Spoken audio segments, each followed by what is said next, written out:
आज Republican party of इंडियाच्या वतीने माननीय नेते रामदासजी आठवले व रिपब्लिकन पार्टी ऑफ इंडियाचे युवा प्रदेशाध्यक्ष पप्पूजी कागदे यांच्या नेतृत्वाखाली बीड जिल्हा कचेरीवर बौद्धगया मुक्ती आंदोलन हे करण्यात आलेलं आहे।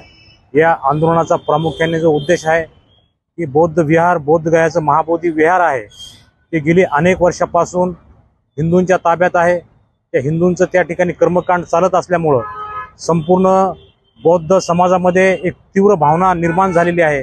कारण त्या ठिकाणी जो 1949चा जो ॲक्ट आहे त्या ॲक्टनुसार हिंदूंचे 4 बौद्धांचे 4 आणि जिल्हा मॅजिस्ट्रेट अधिकारी अशा पद्धतीचा जुना ॲक्ट तयार केलेला होता, पण तो ॲक्ट स्वातंत्र्यापूर्वीचा होता।